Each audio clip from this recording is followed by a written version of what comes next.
everyone. My name is Barbara Cochran, and I'm with the Northwest Geriatric Workforce Enhancement Center. This is your geriatric health care lecture for today. I do want to make a couple of introductory remarks reminding everyone to check in with your site coordinator if you don't have a handout for today.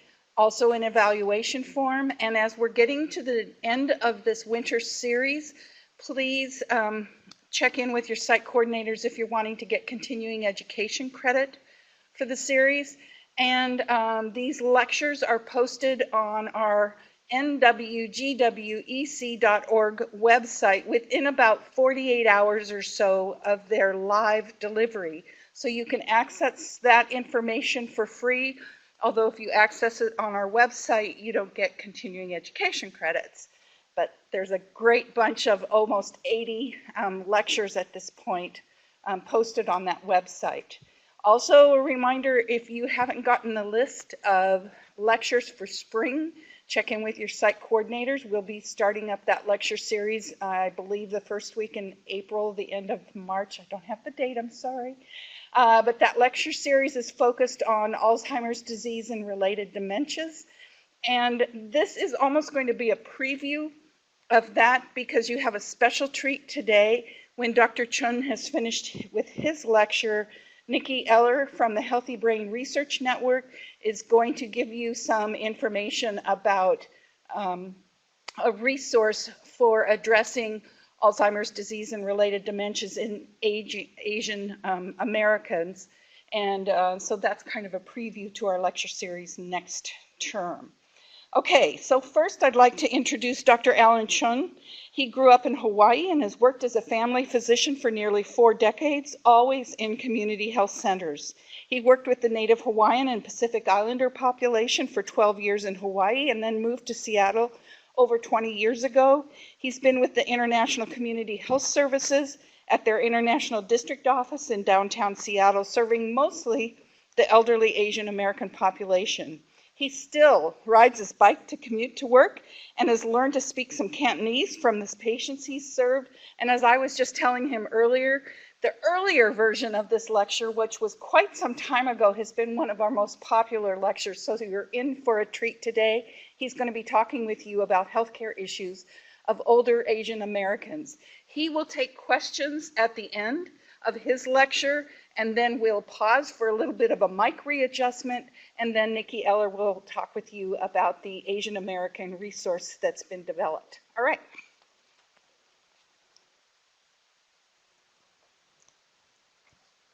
Okay, well, I want to thank the Northwest Geriatric Education Consortium for inviting me, and Dr. Cochran for tracking me down after I sort of disappeared. So yes, this is sort of a revised edition of a talk I gave, looks like 7 years ago. And as Barbara said, I've been practicing at the International Community Health Center for over 20 years, and we now have 4 sites, and I'll explain a little bit about our patient population so that you understand what experience I bring with me.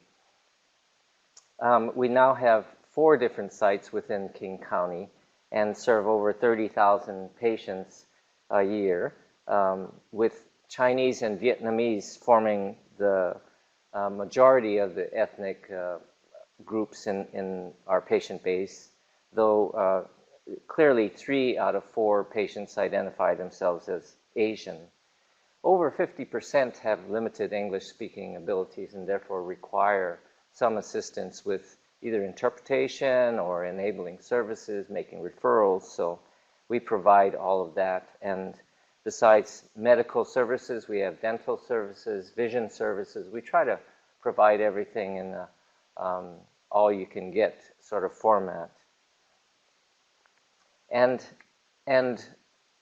particularly for my practice, I see the majority of geriatrics, and over 18% of our population is over 65, which exceeds the current prevalence of people over 65. So today we'll talk about some of the changing demographics of older Asian Americans and identify health disparities among these older Asian Americans. Also list some cultural practices affecting the care of these groups, and at the end I'll do some cases that sort of identify some of the sticky cultural issues affecting end-of-life care. And for those who are in areas where we don't have as large a population of Asian Americans, I think the thing to know is that Asian Americans grew at the fastest rate of any major ethnic group from year 2000 to 2015, and we expect that this would continue. And the elderly Asian Americans grew faster than the total of all Asian Americans and of all Americans 65 and older.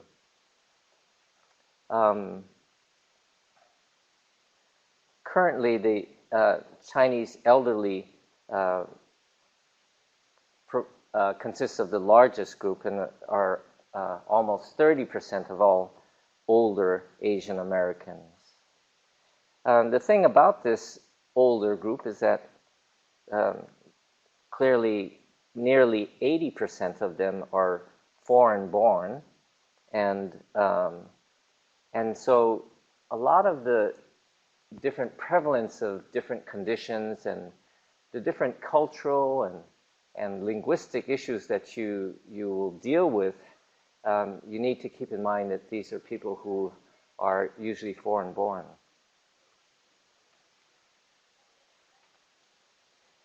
But I do want to stress that, you know, when we say, oh, Asian Americans, we're talking about a very diverse group of people.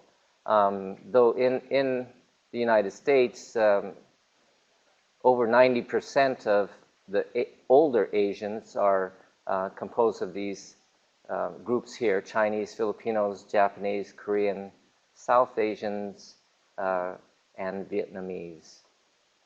And again, well over 2/3 are foreign-born. And besides the state of Hawaii, about a quarter of all Asian Americans live in California and Washington.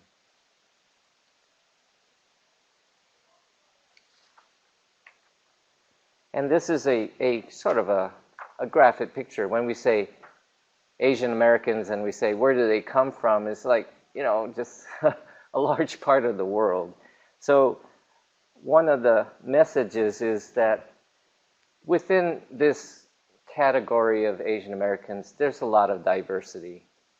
There's differences not only in ethnicity, language, but you have to figure in different factors such as English proficiency or lack of proficiency, as well as maybe health literacy. There's a wide variety of origins, that personal histories that people have. And the older Chinese in the Seattle-King County area came from very rural areas that were very agricultural, and the majority of them had very little education. Whereas after the 1980s, when immigration reform came in, or there were more immigration from Asia, we have more of the educated Asians and Chinese in particular, which is my experience, coming in, and some of them have professional degrees, even though they're still working in restaurants and entry-level jobs. When you're working with the immigrant population or a foreign-born population, you really need to know the difference between refugees and immigrants, because that really forms their histories. Refugees, of course, are people who have not chosen to leave their country, but are leaving because of persecution or trauma. And immigrants are those who have chosen. So refugees have not made a decision about when they're going to go. They go at last minute. They often have a lot of either psychological or physical traumas, versus immigrants who may have family here who have sponsored them, and so it's a different kind of transition. The age at immigration also affects how you deal with people and what, again, their health literacy. If someone came in here when they were in middle school, of course, they'll have more chance for acculturation here in the United States, and that affects how you interact with them. And of course, the length of residence also gets at some of this potential for acculturation or assimilation. Religion and socioeconomic status also play factors here. So we use the term Asian American as a sort of a nice, easy handle, but when you're dealing with this population, you'll need to face the challenge that we all face, which is that there's quite a bit of diversity and variability in Asian Americans. So that sort of gets at what we who work in this population say, the myth of the model minority. You know, when you aggregate data, you sometimes lose information, even though you feel like you're gaining on things. So the takeaway is, you know, be cautious how you view aggregated data. You may say, well, Asians are more highly educated, or they're economically well off, but you know that's only aggregated, and you may be dealing with a Burmese refugee population that is has very poor health literacy and is low socioeconomic challenges. So be cautious how you approach a person and ask for their personal history, or ask about their cultural background. That's some of the things that we'll talk about, that I'll talk about later in the latter part of this talk. And even within the same race and ethnicity, I work with the older Chinese population, but again, you know, those who came in when they were in the 1930s or 1940s came from a very agricultural background. They were more rural, versus the older Chinese that are coming now from, say, Taiwan or Hong Kong or mainland China. There's a big difference there in how you communicate with these elders. So staying on the topic of differences, let's talk about health disparities. Health disparities have to do with, here's a kind of an academic definition, a disproportionate burden of preventable disease, disability, and death among specific racial and ethnic populations. And when we say disproportionate, we're saying compared to the so-called reference white population, which again is an aggregated comparison. But what we're looking for is measurable disparities, so that what is more highly prevalent, or things that you need to look out for that you might not see in the mainstream populations.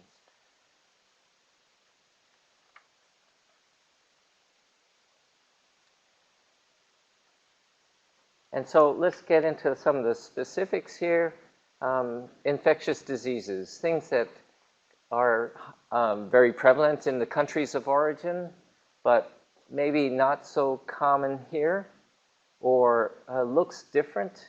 So hepatitis B, and I would have to say, in some of the populations, hepatitis C also, which leads to, can lead to serious liver diseases such as cirrhosis and hepatocellular cancer. H. pylori infection, which makes people more at risk for peptic ulcer disease, but also there's a relationship with risk for stomach cancer. Tuberculosis, the majority of active cases of TB in the Seattle King County are from foreign-born, and the majority of those are from Asian or Southeast Asian countries. So both latent TB infection, which means someone has been infected but is not contagious, actively contagious, versus active TB.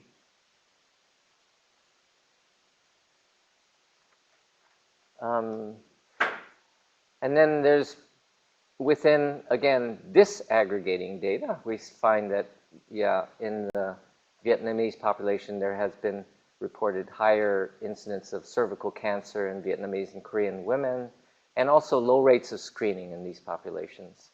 As I mentioned, the relationship with hepatitis B and C, liver cancer or hepatocellular cancer, nasopharyngeal cancer in the Cantonese from southern China, the Cantonese, and stomach cancer is very prevalent in the Korean, Japanese, and Chinese populations.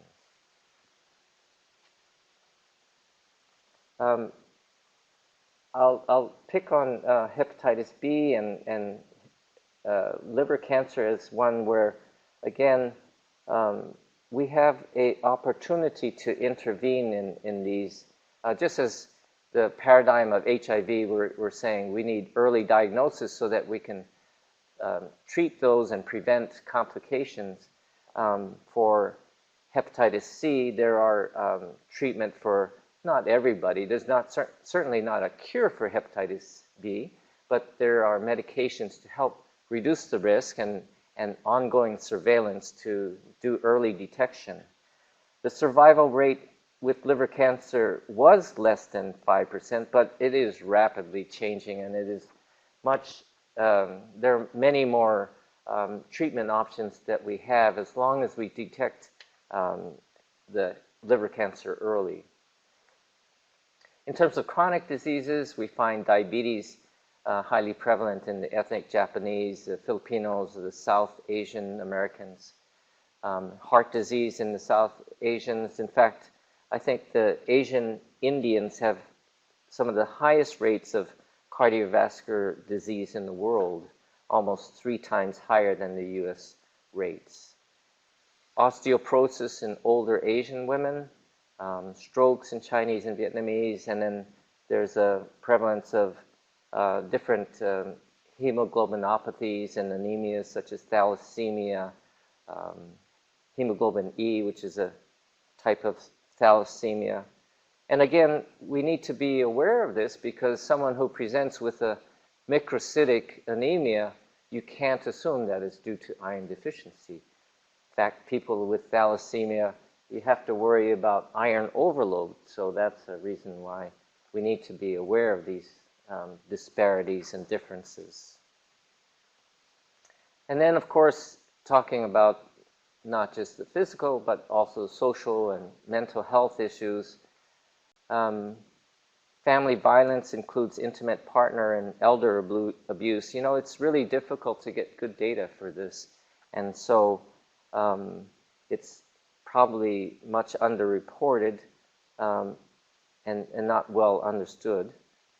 Smoking in Asian men, when you look overall at Asian Americans and their smoking rates, they appear to be lower than others, but when you disaggregate it, it's the men who are smoking, and particularly from Chinese and Vietnamese backgrounds.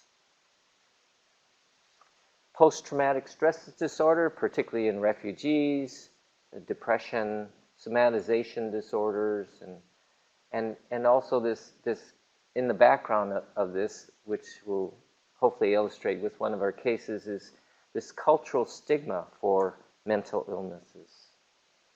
And I don't want to neglect oral health.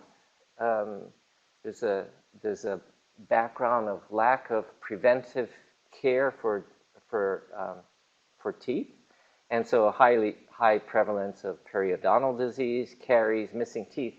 And you think, well, you know, there's teeth, but really they do lead to nutritional deficiencies in elderly if you don't have your teeth. And there is a relationship with periodontal disease with chronic illnesses such as cardiovascular disease and diabetes. So, you know, some of the takeaways here is like, be sure that you test people for that come from countries of where there's a high prevalence, so testing for hepatitis B and C, latent TB infection, and also screening for social and mental health issues. Again, the testing and treatment for latent TB is that we have treatments to treat latent TB and help prevent the later activation to active contagious TB. So let's talk a little bit about some of the backgrounds here. Again, I'm moving between trying to disaggregate things and talk about differences, and then yet I'm also trying to give you a little bit of handle on common themes and beliefs.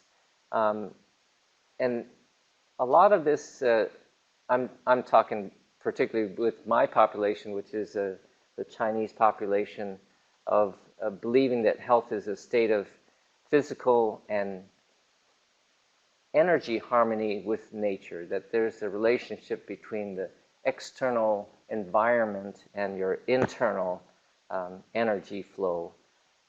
So preventing and treating disease in traditional Chinese medicine consists of balancing energies in the different meridians of the body, the yin and the yang. The qi is the energy, the name for the energy or vital energy that you're born with and that you need to nurture and try to keep it flowing and through the different meridians. And then there's the external elements, what is the 5 primary elements of metal, wood, fire, earth, and it gets very complicated in how this is expressed in the body.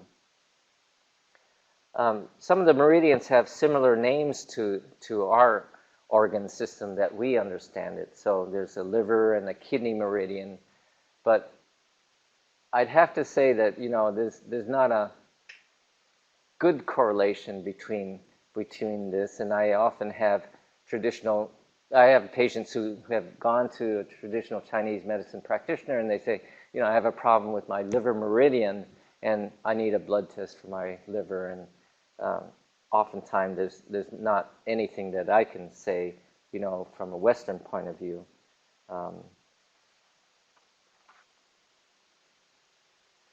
But just to, again, talk about the differences, the disparities among traditional Hmong and Min, which is who are kind of a hill tribe that come in Southeast Asia. Their health beliefs are characterized by kind of an animistic background, so that they believe that health is an intervention of a wide variety of spirits that can either promote health or cause illness, and that there is a risk of loss of soul that can bring illnesses, and there's the use of shamans to perform rituals to address and appease or dispel spirits.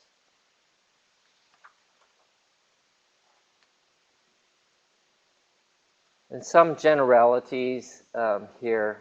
I find that a lot of the older Asian immigrants view Western medicine as kind of not necessarily an assault, but a harm to the body, that a lot of the Western medicine is considered a certain type of heat, and there's too much heat, internal heat to the body.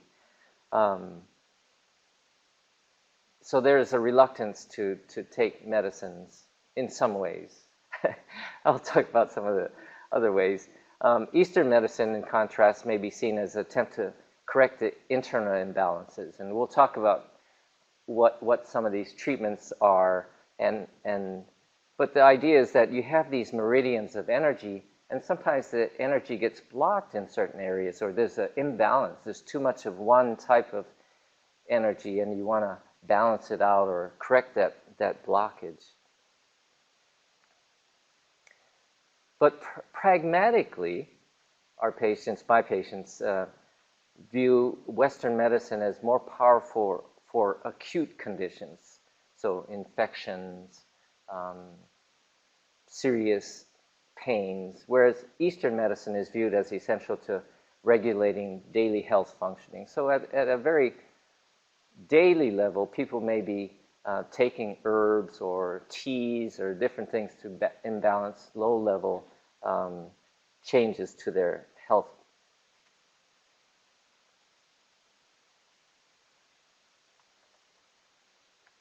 So these are some of the modalities in terms of traditional Chinese medicine. Acupuncture, as many people know, are needles inserted at specific points along a meridian. The goal is to restore the balance of the flow of qi and the yin and the yang, the balance. Moxibustion is a variation of acupuncture where little herbs are sort of burned at different points along these meridians, and acupressure, same thing, is putting pressure at these points. Herbal teas, which is like a combination of dried herbs or other plant products or even animal products, and slowly simmered to a very potent, dark, kind of bitter tea that people drink. Cupping and coining, we'll see some dramatic examples of this. People know about cupping from Michael Phelps and his, Olympic swimming, but there are methods to remove bad wind, again, this external factor from their body. Tui Na is a whole range of practitioners who specialize in treatment of musculoskeletal problems, which might include broken bones, involving the use of massage, manipulation, medical poultices, ointments. So here's a picture of cupping, and I have to say that I recently experienced this myself, and it just feels like someone's just all of a sudden grabbing your skin and pulling it. It's just very dramatic, But it looks very dramatic too. And then coining also can look dramatic. I haven't seen anyone with this sort of as dramatic as this, but you see it in some people where there's a kind of a linear or a graphic pattern of bruising and ecchymosis in certain areas. And you can ask, so did you do some coining? And this is usually felt to be removing bad wind or releasing some bad elements from the body.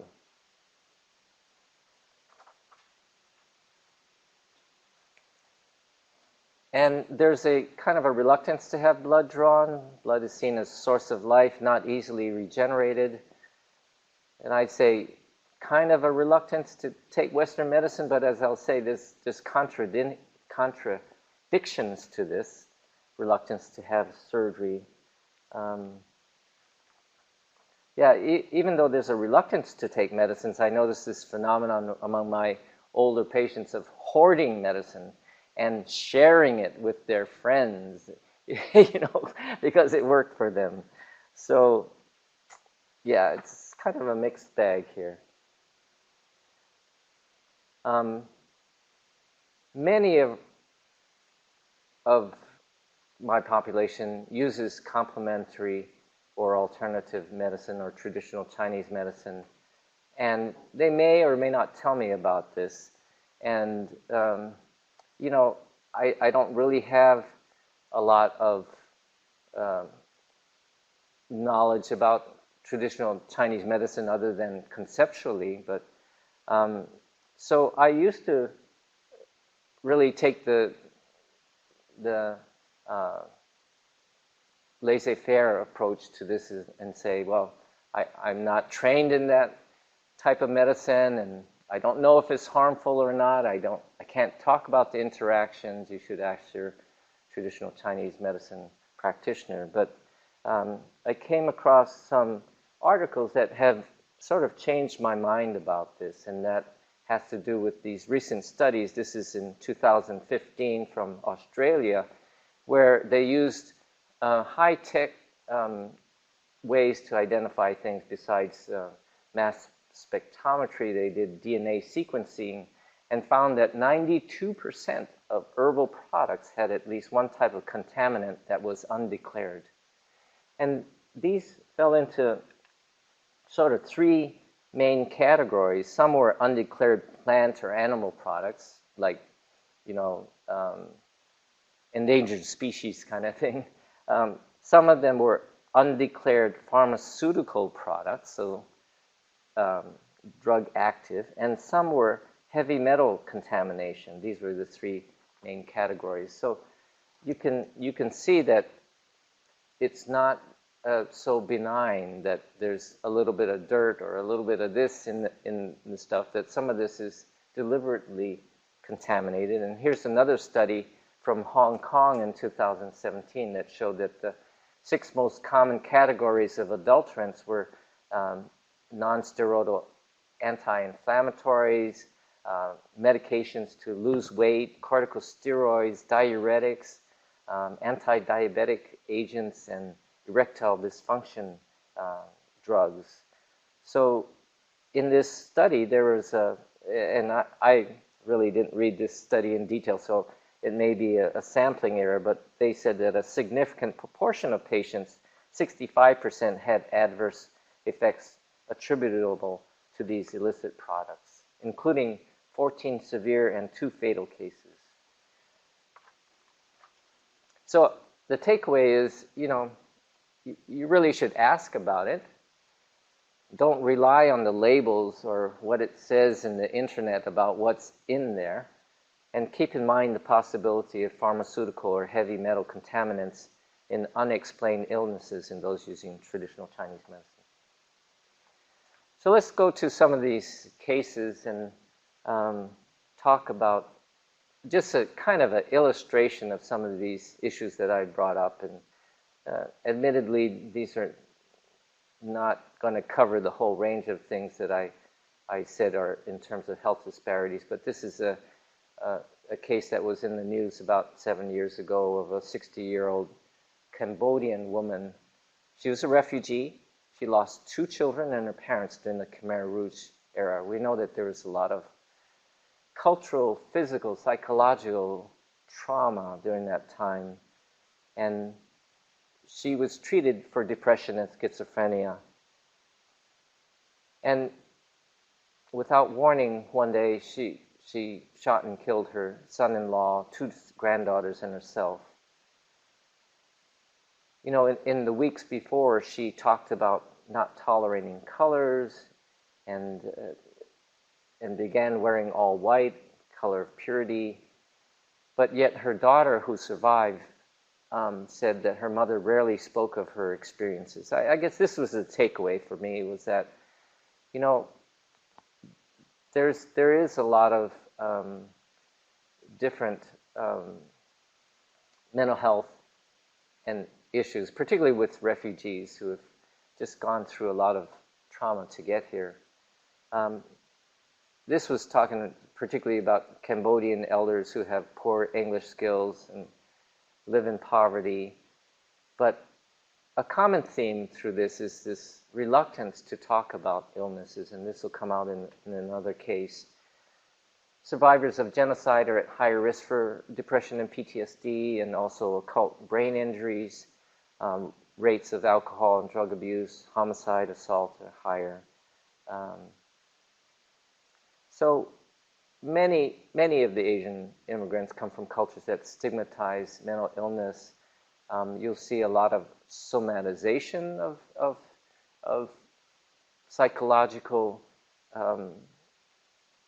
trauma or illnesses. And mental illness is often thought of as incurable, and therefore counseling is not considered as an effective strategy. And also there's this whole thing of shame, that if someone in the family is being treated for depression, it reflects on the whole family. So you'll find that patients will be polite and either decline, most of my patients decline seeing a behavioral health specialist, or they'll make an appointment and not show up. That's unfortunately, some of the challenge.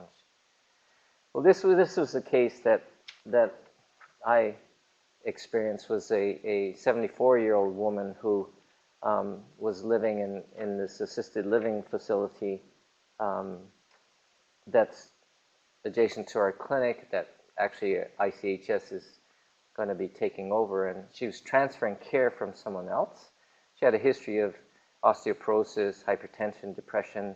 There's no family listed, and when she started seeing me, she complained of, again, these somatic symptoms of weakness, trouble sleeping. To me, she didn't appear depressed, but as I kept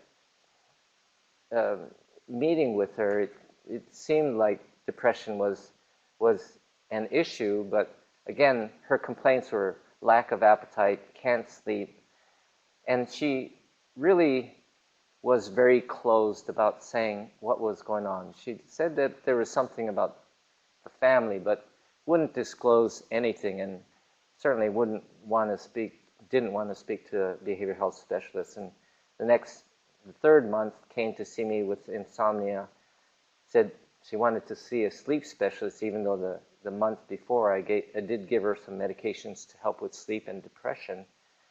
And then 3 days later, she hung herself. And it was interesting going back. This was a big surprise to everyone, myself as well as the assisted living facility. But it was only after the weeks afterwards that we were finally able to find out that she did have family in the area. Even though she didn't list it and the assisted living facility didn't know about it, and it turned out that a daughter had committed suicide a year ago. And that was probably the thing that she couldn't talk about. Again, this whole thing of shame as well as of hidden illness. It's just really difficult when for all around, but just the whole thing of not being able to share some personal information as well as share these feelings that were obviously very bothersome to her. It was only after this that I found out that, wow, suicide rates for Chinese, Japanese, and Filipino Americans, particularly for women, are some of the highest in the United States, and that hanging was a major method of this.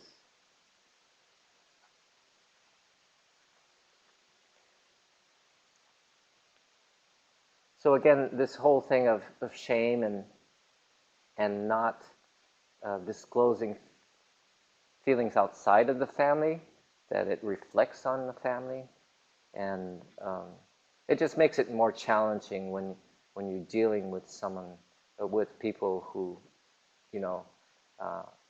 are themselves dealing with mood disorders or trauma. And certainly, in terms of advocacy, it really speaks to the need for culturally and linguistically congruent mental health providers, of which there are a lack of.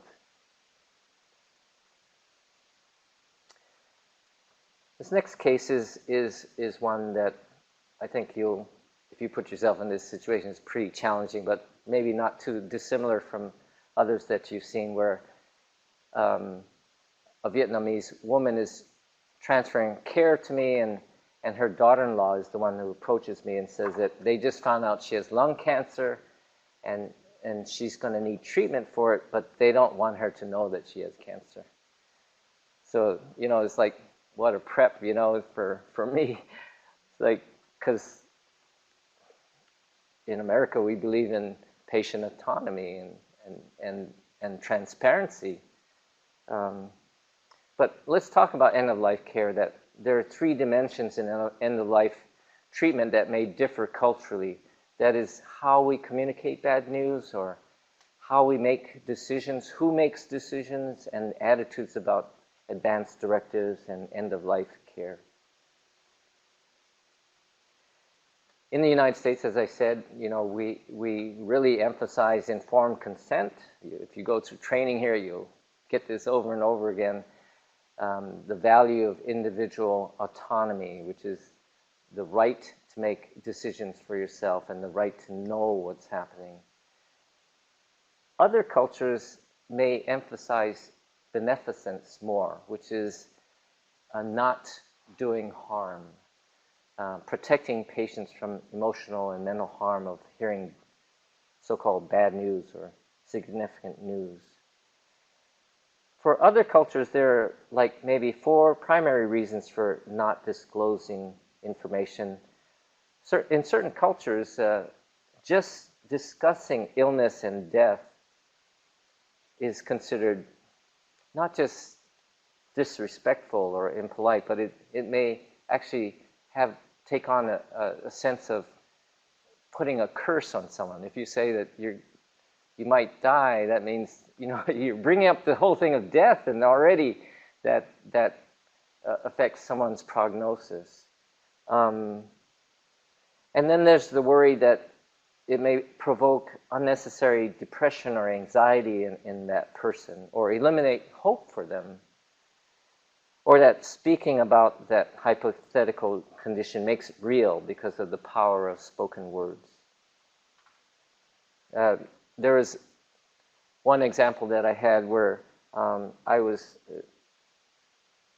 in a room with my patient.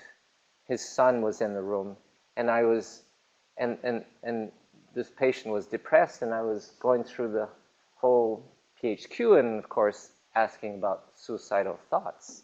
And the son got really angry at me that I would even bring up the thought that he might be thinking about killing himself.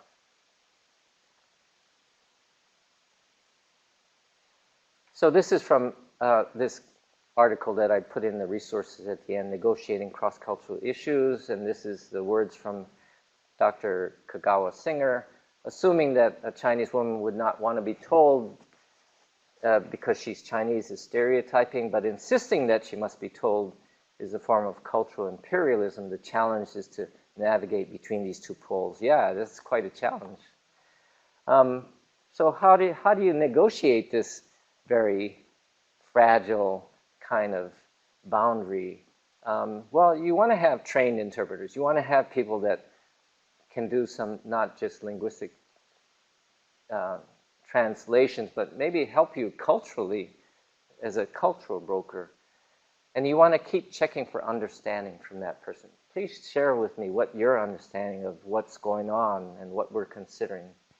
And then this whole idea of informed refusal, that this still is giving that person the autonomy, but allowing them to let you know how they want that so-called locus of decision-making to be made. Yes, I want to know, but I want my daughter to hear it, and I want her to be making decisions for me.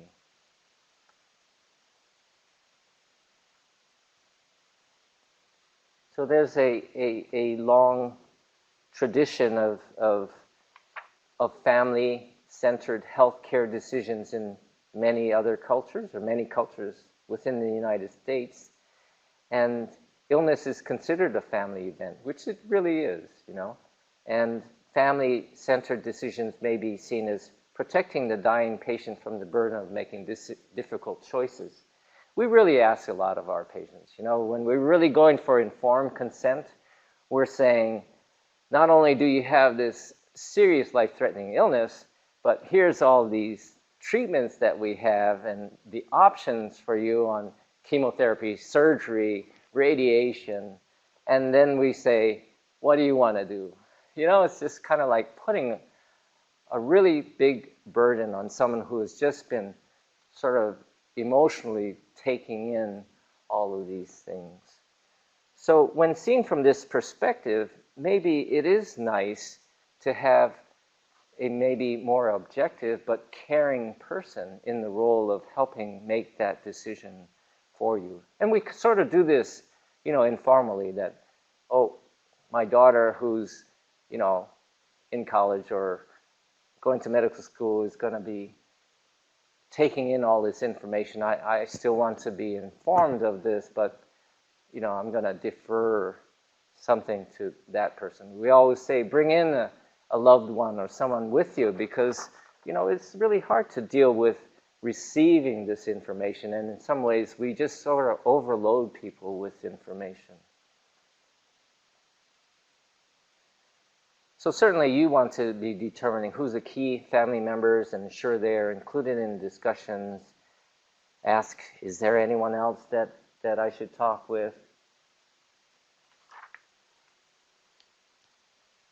And then the third part of that end-of-life thing was advanced directives, significantly lower rates of advanced directives among Asians and minorities, Hispanics, African Americans. And certainly hospice is something that's really much less likely to be accepted among Asian Americans. We'll talk a little bit more about why that might be. But I'll talk about a little bit about advanced directives. I do a lot of advanced directives because I do a lot of Medicare wellness visits, and we have a definite slot there to talk about it. And I'll tell you some of the dynamics that I found about this whole thing of filial piety. You've heard about that, and the expectation that children will take care of their elders and do everything that they can, which creates a sense of obligation. It's difficult for family members to request anything other than aggressive care. As an aside about hospice, there's the whole thing about face and how something that affects one person reflects on the whole household.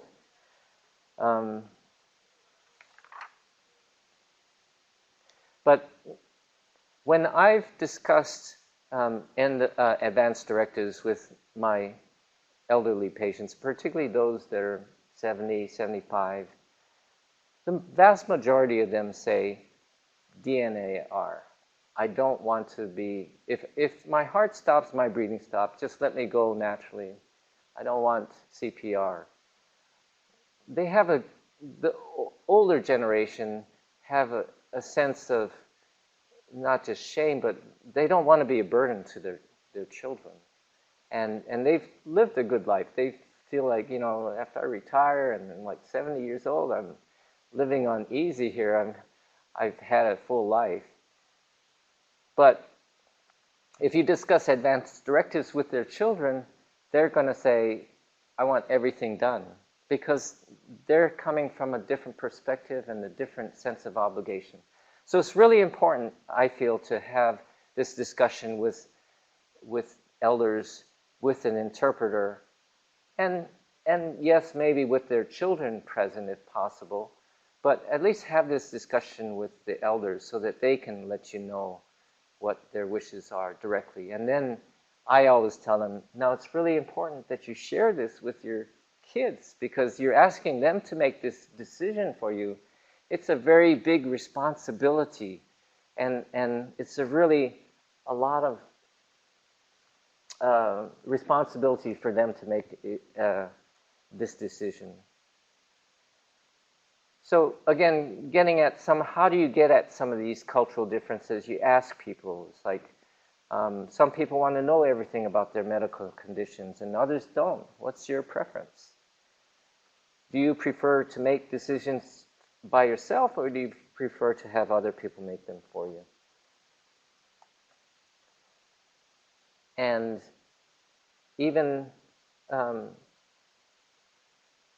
how much information do you want to know? Do you want to know everything, or do you want me to speak to your son or daughter by themselves? I've had some people opt for that. I've had many people opt for my son or daughter is going to help make me the decision, but I still want to be informed about what's going on. And always give them an opportunity to change their minds, but for our sakes, we have to document these conversations in the chart. And again, this whole thing about talking back, I want to make sure that I'm explaining things accurately. Can you tell me what you understand and what we've been talking about?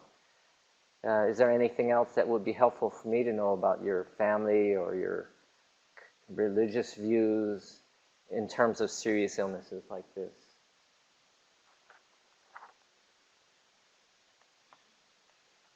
And I'll bring up Arthur Kleinmans' 8 questions. Again, this is particularly well illustrated in the book, The Spirit Catches You and You Fall Down by Anne Fadiman. Arthur Kleinman was a psychiatrist who did a lot of research in ethno-medical issues and lived in China, and he brought out these 8 questions that you can ask people in terms of understanding from someone else's perspective what's going on. What do you call this problem? What do you think has caused this?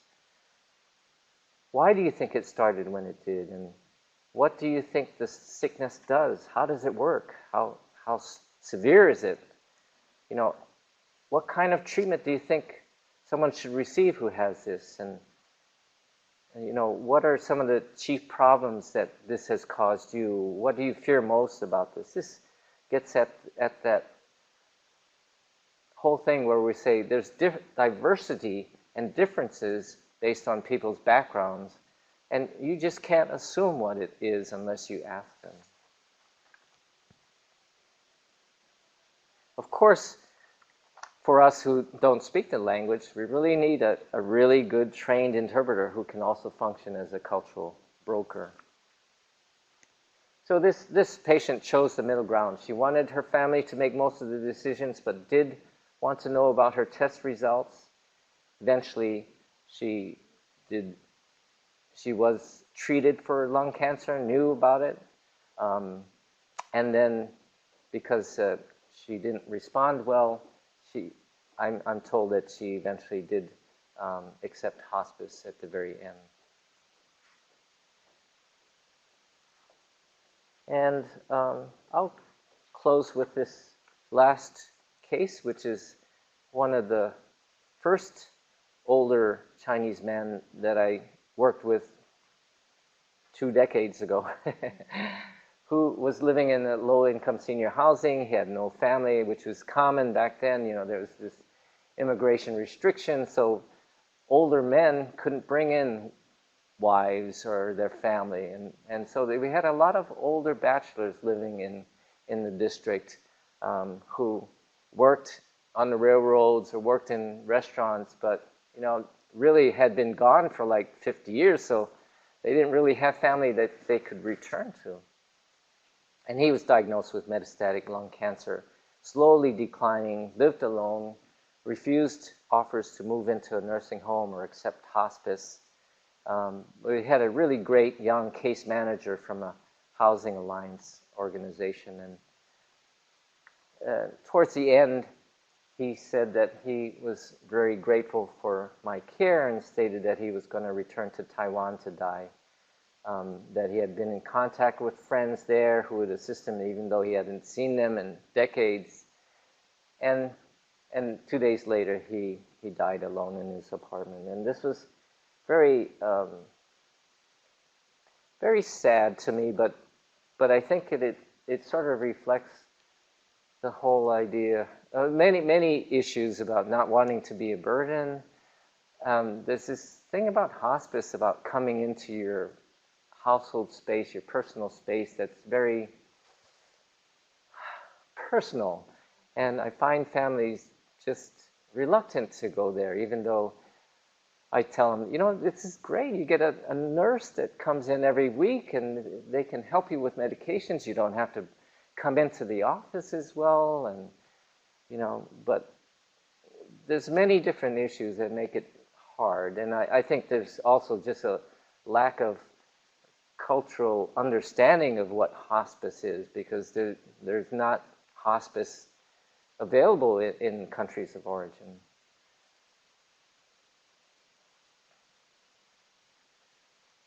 So this is older data. I didn't update it, but in 2004, only 4% of people who accepted hospice services were Asian American, contrasted with 74% who were white.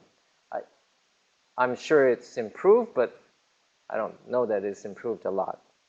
I really, the whole thing with hospice is that it's overall, in general, not well accepted, and people who generally enter hospice die within a few weeks of entering hospice, which is sad because that's not how it optimally will work.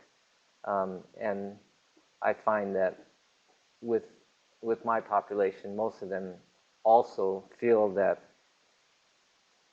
when you accept hospice, you're sort of accepting that this means that you're going to die, which is, and I've said that death and talking about death is such a hard subject in these populations. I think that's why hospice is really needs a lot more of a trial and error about how we can communicate the benefits of hospice service, because I think hospice is just wonderful for those who are dealing with serious or life-threatening illnesses. So let's go through some of the resources here. This article here talks about recommendations for treatment. It was really a good sort of article that covered the ranges of different mental illness and behavioral health issues for Asian Americans, and put out by the American Psychological Association. And this is Curriculum of Ethno-Geriatrics by Stanford. And even though it's a little bit dated, it was in the 1990s and early 2000s, but it really had, if you can see on the left there in the small print, it has different ethnicities, not just Asian Americans, but African Americans, American Indians, Asian Indians, Filipino, Chinese, Korean, and it really gave you kind of a good summary of the health beliefs of these different populations. This is one article that I found that was really informative to me: cultural diversity at the end of life, issues and guidelines for family physicians. And then this is Dr. Kagawa Singer's article on negotiating cross-cultural issues at the end of life. And I was surprised to see that the Ethnomed had a table that had some takeaways from her model of care. And for those of you who don't know it, Ethnomed is sort of a branch off of the Harborview's cross-cultural healthcare program, and now sort of separate on their own. But they have a lot of resources here for end-of-life care that deals with different cultures.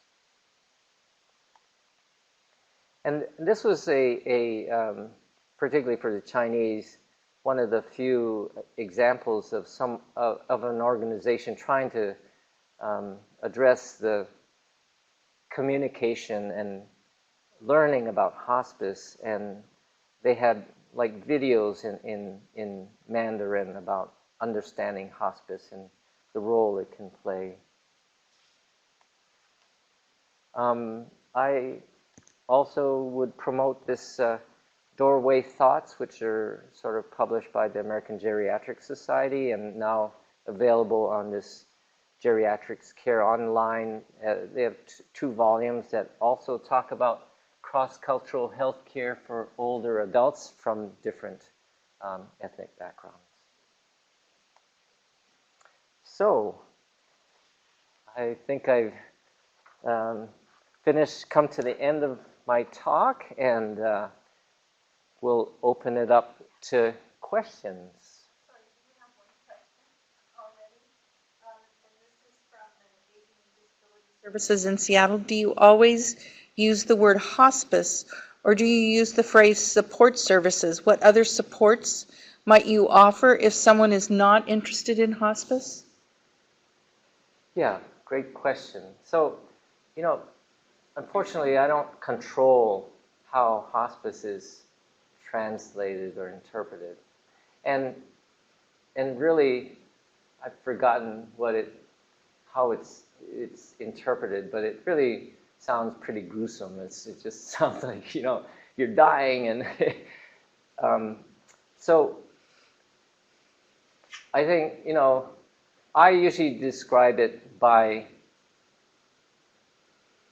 the support that people get. I don't call it supportive services, but I describe the actual benefits of it, particularly having a nurse case manager that visits with you once a week, the medications that allows you to be treated without always having to come in to see your provider. And so I use both. A while back, I was interviewed by someone whose father had dealt with a terminal illness and the whole issue of hospice and declined hospice. And this son, who's a filmmaker, really felt that there was this cultural stigma about hospice and shame involved. I think that nowadays that people are more aware of hospice services because a lot of the immigrants, and there's social media and there's drama about end of life. It's just that when it comes to personally saying, when is the time that I am going to accept hospice, people tend to choose it just when they themselves have accepted that they're dying, and that's usually at a later stage. So I think part of the sell or the communication is about the supportive service. I think that's a very good thing. So this question is about the person who hung herself. Did the family receive counseling, and or at least was it offered, and did they accept it? So that's a very hard. I can't answer that. We never had any contact with the family. I didn't even know that there was a family involved. Her place of residence didn't know that there's this family involved. So, and there's obviously a very big schism between this patient and her family. So I would have to say I don't know the answer to that, but I'd say they probably needed it, but I really don't know if they got it. Fairbanks is asking about the increased incidence of nasopharyngeal cancer in the Cantonese due to diet, betel nut, or is it due to diet such as betel nut, or a combination, or something else? Yeah, it's not due to betel nut because that's really not really used a lot in Cantonese, and it happens to not just the older Cantonese, but younger. Actually, one of my cousins from Hawaii had nasopharyngeal cancer. There is an association with the virus for Burkitt's lymphoma. I'm blanking on what that is, but I don't know that we know exactly what it is. I've read theories that it might be related to the diet in terms of certain foods, but it certainly seems to be a genetic thing because it's genetic and maybe some environmental cause, but I don't think we really know for sure. So Fairbanks is saying EBV. I don't know what that's. Epstein-Barr virus, okay. Which is associated with Burkitt's lymphoma and that. Yeah, there's an association with it. I don't know if I've read that it's a causal relationship, but there certainly is that association, as well as like H. pylori with stomach cancer. There's an association with it, but is there a causal relationship? I don't think we can take it that far. Gotcha. So there's some questions typing. Do we have any questions in the room? Yes.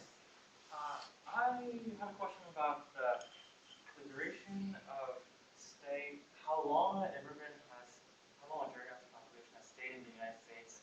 Has that ever influenced the kind of clinical decision making that an individual will make in terms of, we spoke about hospice care, but any other areas in your clinical practice, and how that affects your decision interacting with the patient? A reminder to repeat the question. Yeah. So there's a question here about, is there a relationship between how long someone has immigrated and lived in the United States and their acceptance of, say, Western care or hospice or end-of-life care? And, you know, I still think that it really varies quite a bit. It's really hard to generalize. So the elderly population that I deal with who have been here for a long time, that I'm talking about, you know, 3, 4, 5 decades, they were mostly from southern China, mostly Toisanese, and they came from a very agricultural background, very low health literacy, understanding and rates, very low education. And so I'm finding that when dealing with them, there's a lot more of the, I wouldn't label it superstitious, but there's a lot more beliefs and about the whole thing about talking about death and how it's kind of taboo, a topic. The few elders that just refuse to even discuss advanced directives generally are from that older Toisanese population that have been here for a long time. But you know, if you contrast that with the Japanese Americans who have been here for that many decades, 4 or 5 decades, and they've been more acculturated and educated in the United States, there's a higher acceptance of it. So it's really hard to generalize on that. And the whole thing of acculturation and assimilation, there's many factors that make it hard to generalize. If someone's been here for 50 years, have they acculturated or assimilated? How much have they acculturated or assimilated? It's really hard to generalize. So Mutsula is asking if you've ever worked with the interpreters explaining how you want words like hospice translated, or is there a resource of comparable terms that interpreters could use?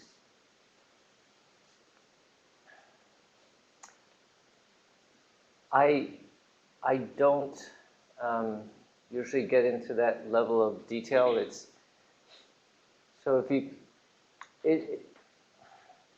It's just not a practical thing to do. I mean, even Arthur Kleinmans' 8 cultural questions, it's like I can never get it that far into it because I just don't have the time.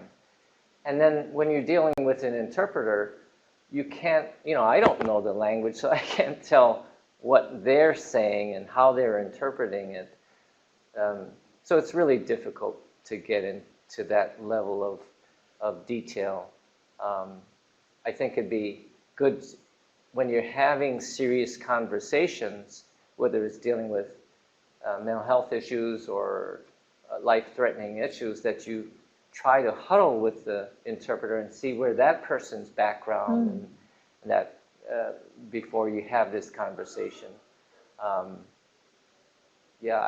remember once early in my when I was at ICHS, for this man who died actually, he had a friend who was interpreting for him, and turns out that friend had very strong religious beliefs that really impeded a good conversation. Interesting. So Port Angeles is asking if you've seen a change in Chinese Americans and elderly care, and the context is that there seems to be changing Asian values of children caring for elderly parents. In 2013, a national Chinese law, the Law of Protection of Rights and Interests of the Aged, required children to visit their parents frequently and make sure financial and spiritual needs are met. So have you seen a change in Chinese Americans in elderly care? Yeah, I read about that, about what's happening in China. Take it a little bit, understand the situation in China where they've had this one-child policy for a while, and China's a really big country, and the whole thing of migrating and all of that makes it so complex. But to get back to the question here, have I seen a change? For the most part, I think the younger generation still feels obligated and still is involved in my elders' care and support. But it is limited by the challenges of the second generation in terms of economic. It's hard for the first generation, if they're children of these people, if they have limited English skills, because that limits the jobs that they can get. So a lot of people are working in the restaurant business. Both the husband and the wife are working long hours, and it's really hard for them to take off work. A lot of the restaurants don't have leave benefits or sick leave benefits, and so it's really hard for them to actually fulfill their obligations of taking care, and so the older population do feel that it is a burden. So it adds to that dynamic. Okay, we've got one more question before we make the switch with Nikki Eller coming on. So in your experience, do family members identify as caregivers, and what would resonate with this population so that they do identify themselves as caregivers? Well, I think the general rule is they do identify as caregivers. They are caregivers, either by default or by choice. That whole thing I said about not accepting care from the outside means that the family members, even if it is a hardship, will be caregivers for them. And so I think, in these populations, family members are, in general, family members are caregivers for older people with disabilities, but for the Asian Americans, it probably is higher, that there's more family members that end up being caregivers. Okay. Thank you so much, Dr. Chun.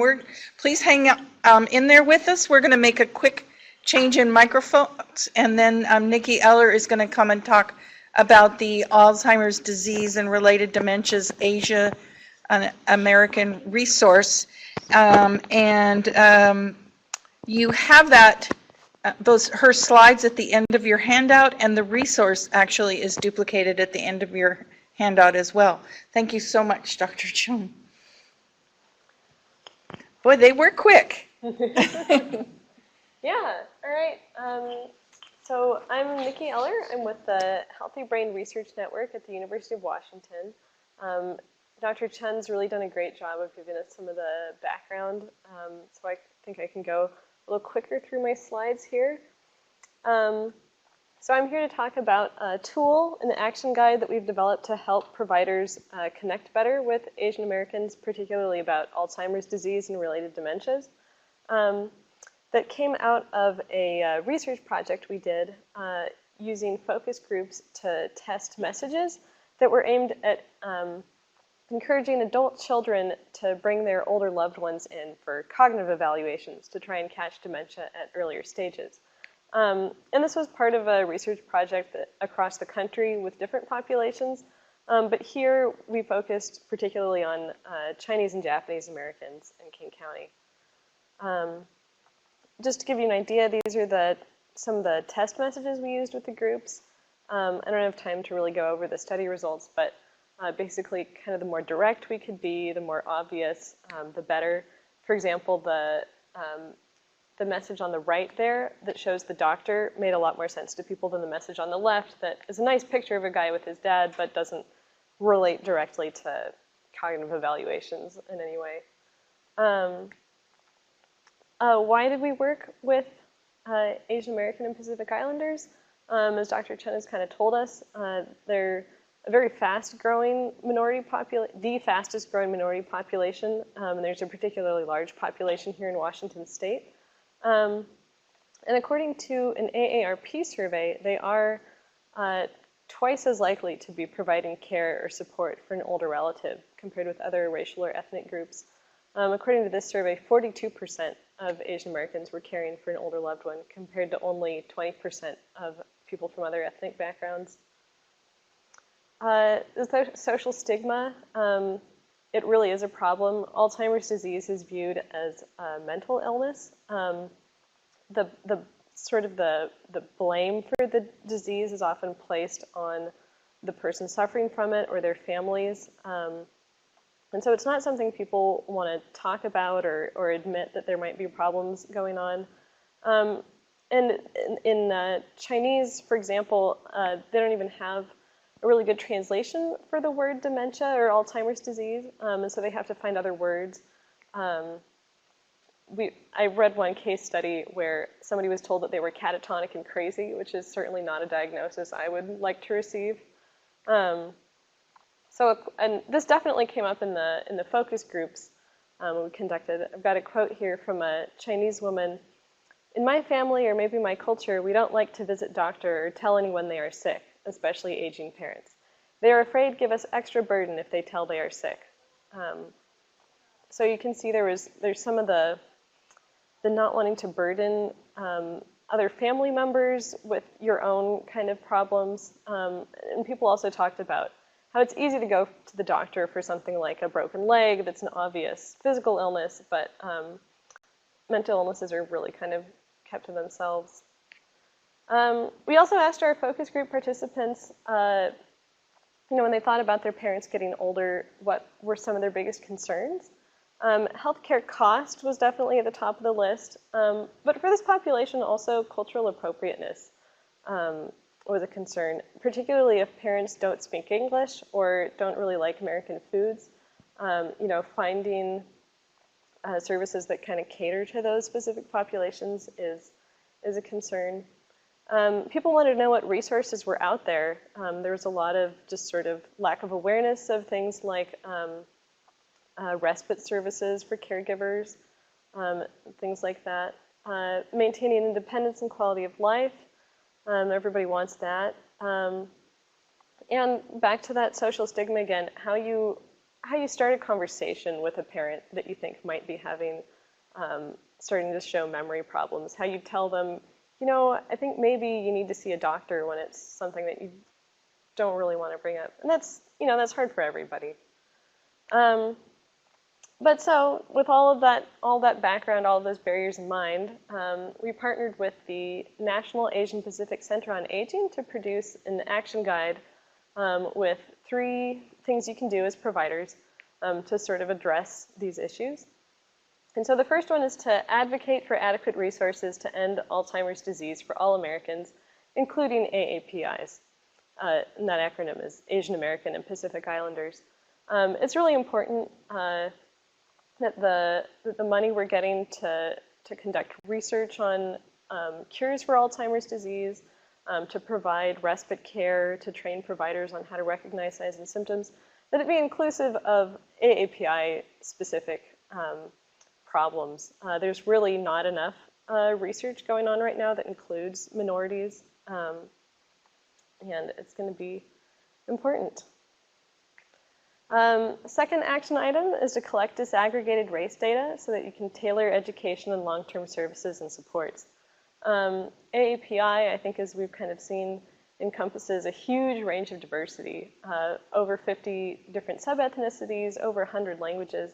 And it's really too broad a label when you're about to go in and see a patient and you want to have some idea of what kind of their cultural background or how you might approach subjects with them. This is also a big problem with research being conducted. If you have a Hmong American patient or even a Chinese American patient, you really can't give them a good estimate of their risk of Alzheimer's disease because we just don't know. The research has all been with white populations for the most part. And what little research has been done with Asian Americans has shown that there probably are differences in terms of risk due to different diets, different genes, all that sort of thing. So, okay, now that you've advocated for more resources to improve your dementia care services, now that you've disaggregated your race data so that you really know who your patients are, the third thing is really getting access for your patients to culturally and linguistically appropriate education and services. With all the barriers we've discussed, and some of the other things too, like the way depression can kind of be somaticized. Screening tools that were developed in white populations aren't necessarily going to work very well with Asian American groups. I've also read some research that shows that getting Asian American patients to respond to a Likert level scale is more difficult than working with white patients. Yes or no questions tend to work better. And people really do respond to messages that are tailored to their, where you see pictures of people that look like you're much more likely to pay attention to it, to think about it, and to maybe act on it. So luckily for you, we've put together a resource list that has some of the culturally and linguistically appropriate things. We've organized them based on the barriers and the gaps that our focus group participants identified.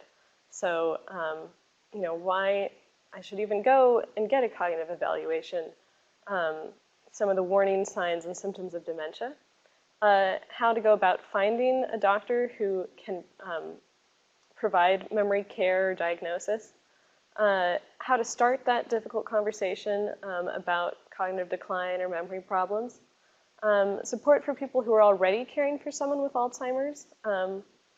There's a DVD developed by Stanford that's been proven in trials to help reduce stress among Chinese Americans caring for someone with Alzheimer's disease. And then resources for providers as well, additional kind of cultural competency trainings. The Stanford group has that really great series, and there's a few other resources out there. Screening tools that are appropriate for AAPI populations, and tools as well to kind of address how you're doing as an organization in terms of cultural competency.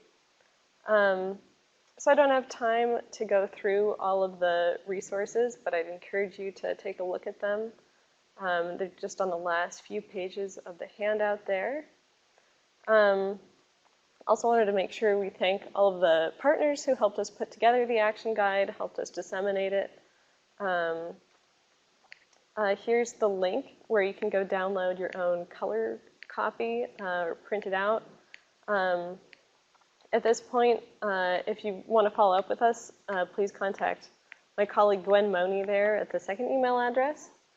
And yeah, it looks like we've got 4 minutes. I don't know if there's any questions on the action guide. So if there are questions about the action guide, feel free to include it in the chat box. Do we have any questions in the room?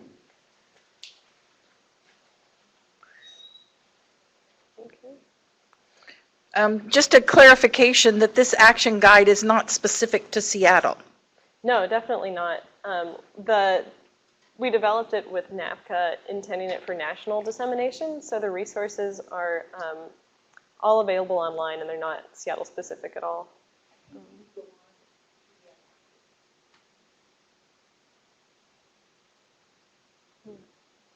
Not on the slides. Not on the slides. Yeah.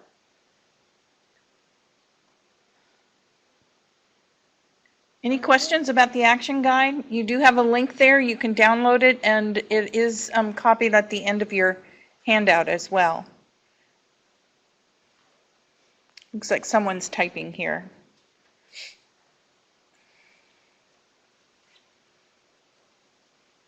So here's a question. Are there plans to do similar action guides for other racial ethnic groups? Not that I'm aware of.